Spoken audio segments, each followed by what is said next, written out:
Insan Sier, selamat datang di Sier Podcast edisi Akhlak Seri spesial peringatan Hari Kartini tahun 2025. Kenapa jadi spesial? Karena hari ini menjadi momen untuk kita bersama merefleksikan nih bagaimana perempuan masa kini terus bisa berperan, memimpin, berkolaborasi, dan memberi inspirasi perubahan layaknya sosok Ibu kita Kartini. Nah, podcast hari ini hadir sebagai bagian dari upaya PT Sier untuk mendorong semangat kesetaraan, kolaborasi, dan kepedulian sosial yang sejalan dengan nilai-nilai akhlak sesuai dengan core values-nya perusahaan.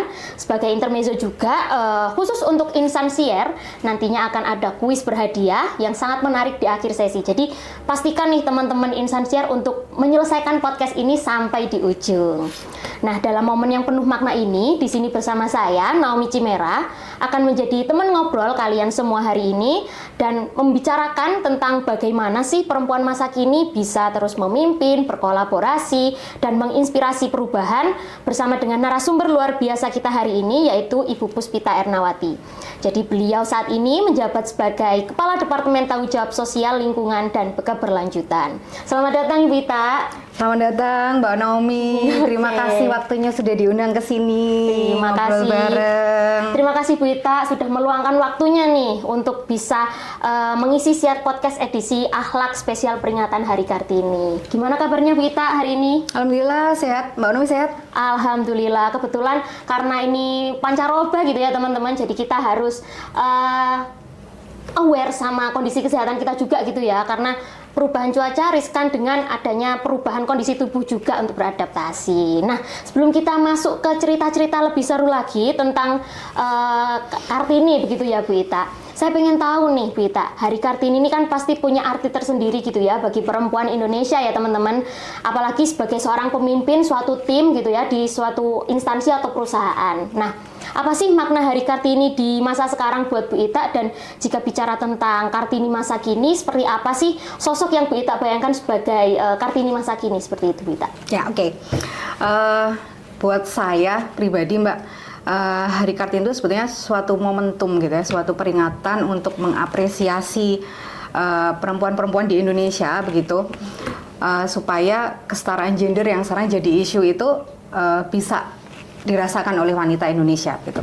Karena kan yang kita tahu ya Mbak, kalau di Indonesia itu kayaknya nggak ada ya peringatan Hari Kartono gitu ya, atau Hari Bapak-Bapak itu nggak ada gitu. Mungkin kalau secara internasional iya ada gitu, tapi di Indonesia sendiri kita lebih familiar dengan peringatan Hari Kartini. Berarti itu menunjukkan bahwa Indonesia ini tuh concern gitu ya dengan keberadaan perempuan gitu Mbak.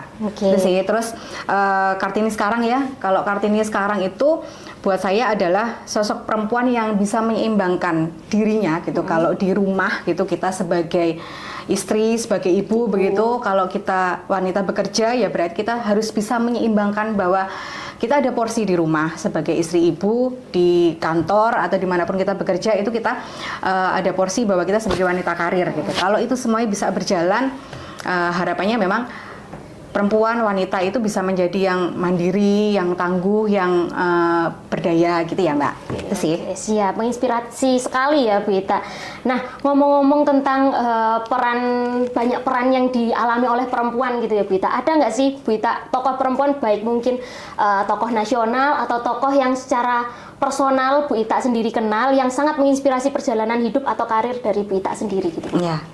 Ada ya Mbak pastinya ya. Jadi kalau dimulai dari kehidupan saya, dari awal karir saya memang keluarga. Jadi ibu saya itu adalah inspirasi saya gitu. Karena ibu saya itu di usia 39 tahun itu sudah jadi single parent Mbak. Itu bapak saya sudah meninggal dengan 5 anak yang ya belum mentas ya istilahnya, yang paling besar itu masih SMA gitu. Itu ibu saya punya cita-cita gitu bahwa semua nanti anak-anaknya ini harus bisa jadi sarjana. Dan alhamdulillah memang berkat perjuangan beliau gitu bisa. Jadi kelima anaknya ini memang lulus semua sebagai sarjana gitu. Terus pesan ibu saya adalah untuk anak-anak yang perempuan gitu, adik saya dan kakak saya itu kalau sudah lulus sekolah, wes tak sekolah no dur-dur bahasanya orang Jawa begitu. Kamu tetap harus bekerja gitu. Bekerja ndak melulu harus di kantor gitu. Kamu mungkin bisa bekerja di rumah. Tapi yang penting kamu harus mandiri gitu. Kalau orang Jawa bilang kok nggak jaga nih wong lanang gitu, tidak bergantung pada orang laki gitu. Karena kan kita nggak tahu Mbak ke depannya nanti apa yang akan terjadi, misalkan kita divorce atau misalkan suami kita meninggal gitu. Kalau kita ini wanita bekerja, kita mapan secara finansial terutama, ya kita ini bisa-bisa aja gitu loh. Jalani kehidupan tuh nggak yang harus apa ya, kayak ngenes gitu uripnya sebagai perempuan itu kayak gitu Mbak. Jadi ibu saya nomor satu yang menginspirasi saya. Kalau di tempat kerja sekarang memang banyak ya teman-teman saya yang itu secara tidak langsung menginspirasi saya. Misalkan gitu, kita menjalankan peran sebagai ibu rumah tangga dan wanita bekerja yang kadang kita aduh capek ya gitu. Mau di rumah kita harus nyiapin segala keperluan di rumah, habis itu kita harus buru-buru berangkat ke kantor yang jam kerjanya juga sudah ditentukan, itu kita kadang ngerasa capek gitu. Tapi begitu saya melihat teman-teman saya, oh ternyata ada loh yang rumahnya itu lebih jauh daripada saya, yang anaknya lebih banyak daripada saya, mungkin begitu, tapi dia bisa menjalankan peran itu. Jadi hal-hal seperti itu Mbak yang akhirnya menjadi booster ya buat saya bahwa oh kalau dia bisa, saya juga harus bisa. Kenapa enggak gitu ya? Gitu sih Mbak Nomi. Oke, menarik sekali nih Bu Ita melihat bagaimana Bu Ita melihat sosok Kartini dalam semangatnya yang ada di zaman sekarang gitu ya.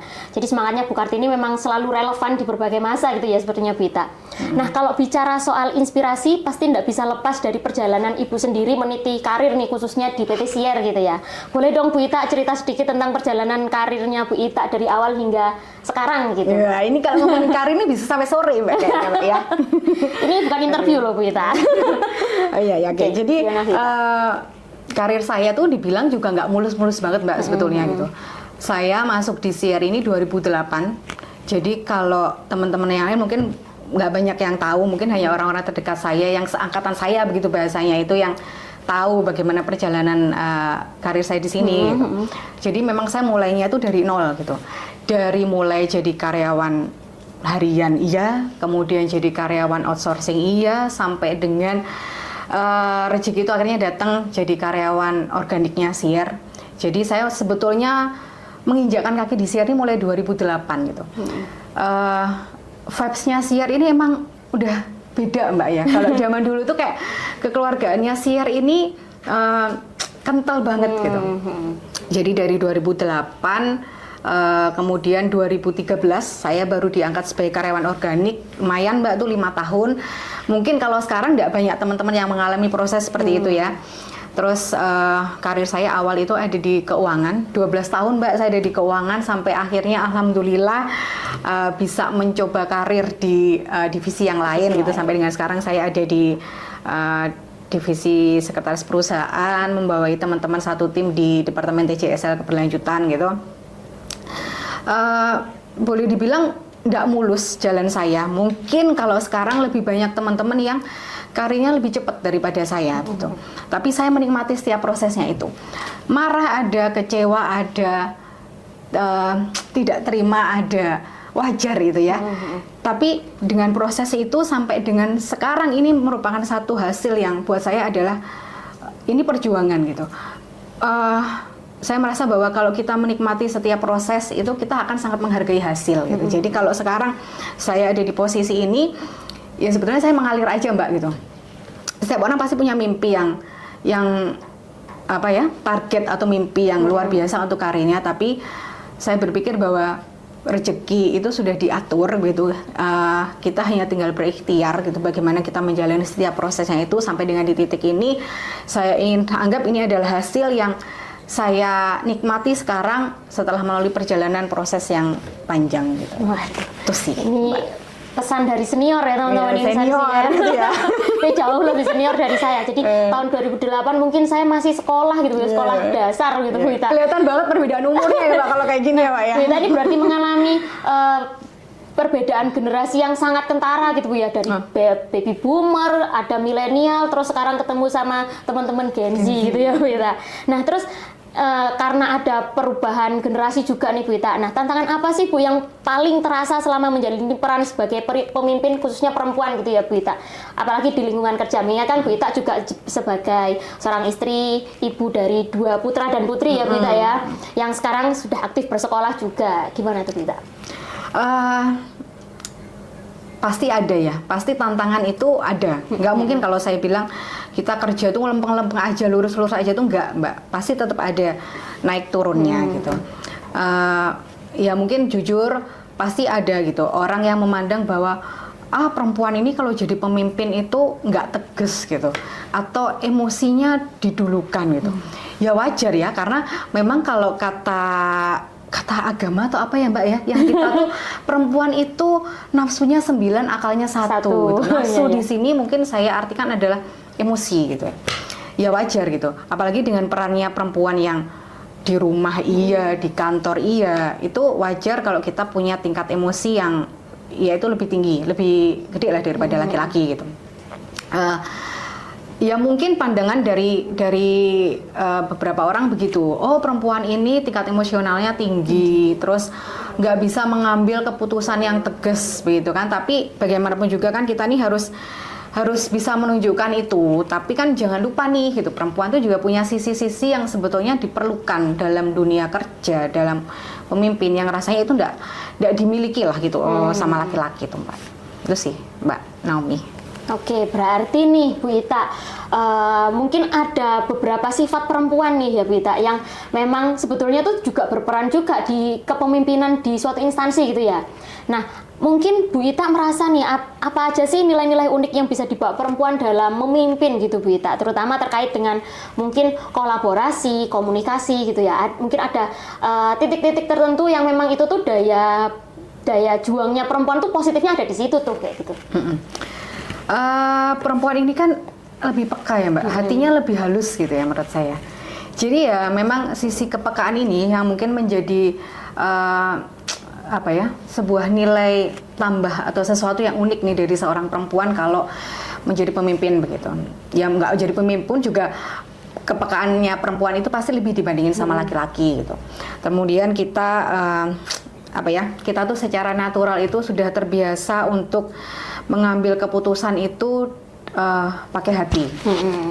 Jadi kayak kita nggak gegabah untuk mengambil keputusan, kita berusaha untuk menempatkan diri kalau aku jadi dia kayak gimana ya gitu. Apalagi menghadapi sekarang tim ya, yang kita punya tim itu kan ya campur, ada laki-laki, ada perempuan gitu. Meskipun kalau proporsi di departemen TJSL keberlanjutan ini pas Mbak, komposisinya laki dan perempuannya itu sama. Gitu. Jadi ngadepin problemnya tuh imbang gitu Mbak, antara yang laki-laki sama yang perempuan gitu. Ya itu sih, lebih ke perempuan itu lebih peka, lebih natural gitu ya, secara hati dalam berkomunikasi gitu, dalam menjalankan perannya di pekerjaan terutama itu. Mungkin Bu Ita udah bisa gitu ya menyeimbangkan antara bagaimana sifat-sifat unik ini dikelola untuk menjadi sosok pemimpin perempuan gitu Bu ya di timnya Bu Ita. Nah, kira-kira nih kan Bu Ita ini kan ternyata salah satu capaiannya juga menjadi karyawan terkolaboratif di tahun 2023 dan 2024 begitu ya Bu Ita. Nah, kan begitu luar biasanya ketika Bu Ita bisa menyeimbangkan sifat naluriah perempuan dengan menerapkan di kepemimpinannya di timnya gitu. Nah, kira-kira nih Bu Ita, apa sih rahasianya Bu Ita untuk membangun kolaborasi yang sehat gitu ya di dalam tim? Apalagi tadi Bu Ita bilang kan di TJSL nih jumlah laki-laki dan perempuannya juga seimbang. Nah, terus mungkin bisa jadi karena ada gap usia nih Bu Ita, ada yang senior, ada juga yang junior. Dan pasti itu juga ada keberagaman ide yang mereka sampaikan ketika menghadapi suatu isu gitu ya Bu Ita. Nah, apa sih rahasianya Bu Ita bisa membangun kolaborasi teman-teman di TJSL, dan apalagi TJSL ini kan juga salah satu departemen yang mengajak kerjasama divisi ataupun departemen yang lain gitu Bu Ita. Nah, monggo Bu Ita. Ya, jadi kalau kata Mbak Naomi berhasil gitu, belum tentu Mbak, belum tentu sebetulnya. Saya sendiri juga masih belajar begitu ya. Ya menghadapi berbagai macam karakter orang gitu. Tapi saya menyadari bahwa secara harfiah kita tuh kan makhluk sosial ya. Kita nggak bisa bekerja sendiri gitu. Kita bekerja itu harus atau sebaiknya itu berkolaborasi dengan orang lain gitu. Paling dekat memang di dalam tim gitu. Di dalam tim TJSL ini tadi Mbak Naomi bilang kalau ada gap usia juga. Iya betul gitu. Kadang pemikiran orang-orang yang senior begitu dengan teman-teman yang sekarang ya yang Gen Z itu beda banget Mbak gitu. Beda banget, dan saya sebetulnya juga belajar dari situ gitu.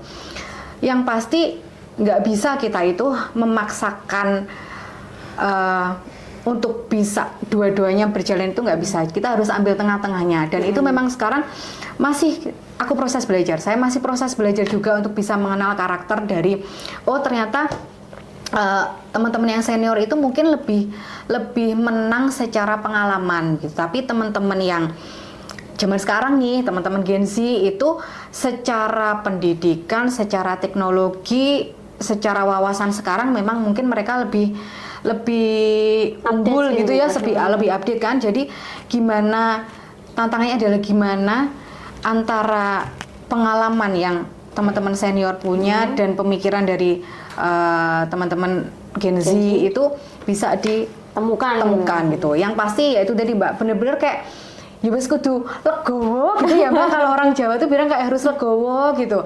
Kadang kita ngerasa nggak puas, iya. Kadang ngerasa, alah aku kok ngono sih, kok gini sih gitu. Iya itu wajar gitu. Wajar setiap orang punya pemikiran kayak gitu. Tapi kembali lagi, saya biasanya kalau pas lagi dalam posisi yang nggak enak gitu ya, saya paling cuman diem, perlu waktu untuk kita break dulu gitu. Dalam posisi yang tenang, oh iya ya ternyata mungkin kita harus ambil jalan tengahnya seperti ini, kayak gitu. Tapi yang pasti support dari tim itu benar-benar yang memang harus ini Mbak, harus menjadi sebuah ya booster ya buat kita gitu. Untuk kita bekerja itu ya paling enak memang kalau kita bisa berkolaborasi dengan banyak pihak gitu. Apalagi Departemen TJSL keberlanjutan itu tadi Mbak Naomi juga sampaikan kan, kita ini harus membuka peluang atau kerjasama atau kolaborasi itu nggak cuma antar divisi, tapi juga sampai keluar, sampai ke stakeholder gitu, baik tingkatnya itu mulai dari teman-teman di kota, di provinsi sampai di Kementerian BUMN ya Mbak. Ya itu sih, karena kolaborasi itu ya buat saya memperluas dampak gitu. Sesuatu yang kita kerjakan, kalau orang dulu bilang kalau dikerjakan secara gotong royong itu semuanya pasti terasa lebih ringan gitu kan. Nah, seperti itulah. Oke. Jadi nenek moyang itu nggak bohong ya bahwa gotong royong itu memang meringankan pekerjaan ya Bita ya. Kan kalau katanya anonim itu kan ya there's no I in team gitu ya kan. Tim kan TEAM ya, nggak ada I kan sendiri kan kesannya gimana gitu ya, nggak akan selesai itu. Oke, nah kalau bicara tadi soal kolaborasi ya Bita. Nah tadi kan Bita juga ngomong tentang kebermanfaatan juga bagi masyarakat luas, terus konektivitas dengan orang-orang yang ada di sampai level kementerian gitu Bita. Nah sekarang saya penasaran nih Bita, bagaimana sih Ibu melihat peran perempuan dalam hal yang lebih luas nih Bita, seperti keberlanjutan, kepedulian sosial, dan dampak terhadap masyarakatnya. Kan Bu Ita sebagai Kepala Departemen TJSL dan Keberlanjutan ini juga sangat dekat gitu ya Bu dengan isu keberlanjutan dan sosial. Nah apa nilai utama yang Bu Ita pegang dalam menjalani peran seluas ini gitu Bu Ita? Ya Mbak Nomi, jadi menjawab isu keberlanjutan dan sosial tadi itu Mbak. Jadi memang kan perempuan ini memegang peranan yang penting ini ya untuk keberlanjutan itu. Mulai dari lingkup yang terkecil aja, dari rumah tangga begitu, kemudian sampai dengan tingkat kepemimpinan di sebuah perusahaan. Yang pertama memang kita harus amanah Mbak. Yang harus kita pegang itu adalah amanah, bahwa jabatan atau posisi apapun yang dipercayakan kepada kita ini memang kita harus pegang teguh gitu. Kemudian kolaborasi ini akhirnya membuka wawasan kita dengan luar gitu, bahwa melalui hubungan yang kita lakukan atau kerjasama atau kolaborasi yang kita lakukan kepada stakeholder sampai tingkat kementerian itu ada nilai-nilai positif yang kita bisa ambil di sana, yang itu bisa kita ambil untuk kita aplikasikan nih di SIER.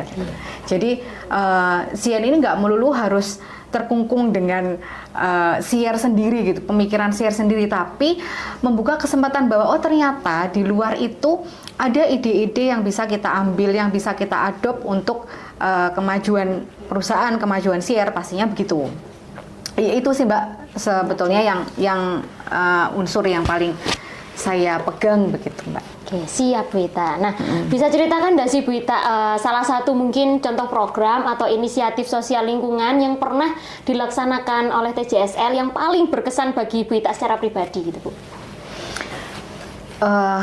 Secara pribadi ya, sosial ya. Jadi kalau kita ngomongin perempuan ini, TJSL ini sering melakukan kegiatan yang sifatnya sosial, begitu, ketemu dengan perempuan-perempuan dari berbagai macam komunitas gitu. Kita melihat bahwa oh ternyata perempuan sekarang itu sudah memegang peranan yang penting, memegang posisi-posisi yang dulu hanya umum untuk laki-laki gitu. Atlet mungkin contohnya Mbak, sekarang itu perhatian pemerintah untuk atlet perempuan itu juga sudah mulai diutamakan begitu. Kemudian driver ojek online begitu ya. Itu kan juga kalau dulu ojek online ini identiknya kan dengan laki-laki. Tapi sekarang ini kan karena memang tuntutan kehidupan begitu kan, perempuan-perempuan itu mulai merambah pekerjaan itu, dan nggak apa-apa ternyata gitu, bisa perempuan itu multitasking loh, ternyata bisa banget untuk menjalankan pekerjaan-pekerjaan yang dulu dianggap orang hanya bisa dilakukan oleh laki-laki. Kemudian sebagai ibu sering ketemu ya dengan komunitas dari orang tua yang diberikan atau dititipi anak dengan kemampuan yang istimewa begitu. Ketemu dengan anak-anak yang mohon maaf disabilitas begitu, dengan Down syndrome, dengan autis, itu tidak semua orang itu bisa menjalankan peran itu, bahwa bisa menerima bahwa saya ini punya anak yang memiliki keistimewaan. Itu tidak semua orang bisa menjalani itu gitu. Tapi ketika kita sering bertemu dengan mereka, kita ngobrol, bertukar istilahnya pengalaman, kita tanya, Bu kok bisa ya Bu, kok Ibu akhirnya kuat? Ternyata dia kuat itu juga karena support system di sekelilingnya gitu. Ketemu dengan komunitas seperti itu, ternyata itu menguatkan gitu Mbak. Jadi kayak itu tuh, oh iya ya, ternyata memang banyak hal sebetulnya yang bisa dilakukan oleh perempuan yang kalau kita itu mau saling berpegang tangan gitu ya, kita ini bisa kuat gitu menjalani kehidupan sebagai ibu, sebagai istri, sebagai wanita karir gitu. Teman-teman di kantor gitu kan, kita nih hampir separuh hari gitu kalau kita berangkat dari jam 7 pagi gitu ya sampai jam 5 sore, separuh hari kita itu di kantor. Kita paling sampai di rumah itu udah tinggal capeknya aja, ketemu dengan anak, ketemu dengan suami itu hanya tinggal berapa persen gitu kan. Nah kita keluarganya ya teman-teman di kantor ini gitu. Kita punya masalah, kita punya komunitas, kita punya teman dekat yang kita bisa sharing ke mereka. Itu menguatkan sekali Mbak, menguatkan sekali kita sebagai perempuan untuk kita bisa tetap berdiri sampai dengan sekarang. Oke, siap. Jadi support system tuh nggak cuma orang yang ada di rumah ya Bu Ita ya, tapi teman-teman di kantor juga sebagai salah satu support system supaya kita bisa tetap berperan, bisa terus berkarya, berkolaborasi, dan memperkuat nilai keberlanjutan itu sendiri gitu Bu Ita ya. Nah menarik sekali nih teman-teman melihat gimana perempuan gitu ya, Bu Ita sendiri ini bisa membawa nilai-nilai sosial ke dalam dunia kerjanya. Nah, kalau kita ingin mendorong lebih banyak perempuan aktif berperan gitu Bu Ita, menurut Bu Ita seperti apa sih budaya kerja yang bisa mendukung hal itu? Jadi kira-kira perusahaan bisa apa ya untuk bisa support biar teman-teman perempuan ini bisa berkarya lebih banyak lagi, bisa berkolaborasi dengan lebih luas lagi gitu Bu Ita? Share ini menurut saya sudah mulai Mbak ya, sudah mulai untuk memberikan ruang untuk perempuan, untuk pekerja perempuan di SIAR terutama begitu, untuk menyeimbangkan perannya itu tadi gitu. Mungkin yang sekarang masih dalam proses itu adalah sesuai dengan arahan dari Pak Menteri gitu ya, kita ada setiap BUMN ini diwajibkan nantinya ada daycare gitu. Itu sebetulnya salah satu support yang dilakukan oleh perusahaan itu untuk bisa membuat bahwa wanita ini nyaman bekerja gitu, meninggalkan anaknya itu dengan perasaan tenang karena perusahaan menyediakan fasilitas daycare gitu. Kemudian komunitas Sri Kandi. Nah, komunitas Sri Kandi itu kan baik tingkat kementerian maupun tingkat internal SIAR sendiri itu sering mengadakan kegiatan-kegiatan yang memberikan ruang untuk perempuan ini berkembang gitu. Kayak anggapan hari Mbak Olumia yang menginisiasi acara Sister in Serenity kayak gitu ya Mbak ya. Itu bagaimana perempuan-perempuan ini bisa menemukan cara untuk stress release gitu kan. Seperti itu Mbak contohnya. Jadi buat saya SIAR ini sudah mulai menuju ke hal-hal yang memberikan support ruang untuk perempuan ini bisa tetap menjalankan perannya sebagai ibu dan wanita bekerja gitu. Oke. Tadi kan kalau dilihat dari sisi perusahaan harus ngapain nih. Nah, kalau menurut Bu Ita nih, mungkin bisa di-share nih Bu Ita, kira-kira peran rekan kerja atau mungkin hal kecil apa yang bisa teman-teman, mungkin rekan kerja atau teman ini ya secara personal di luar sana gitu ya Bu Ita, yang bisa dilakukan oleh setiap individu untuk bisa memperkuat rasa saling mendukung di skop sosialnya gitu Bu Ita. Jadi misal apa sih peran teman-teman laki-laki ke teman-teman perempuan itu harusnya gimana? Sesama teman perempuan itu gimana Bu Ita? Itu hubungannya sama kolaborasi ya Mbak. Jadi tetap kita itu harus bisa menempatkan diri kita ini dalam posisi seperti apa.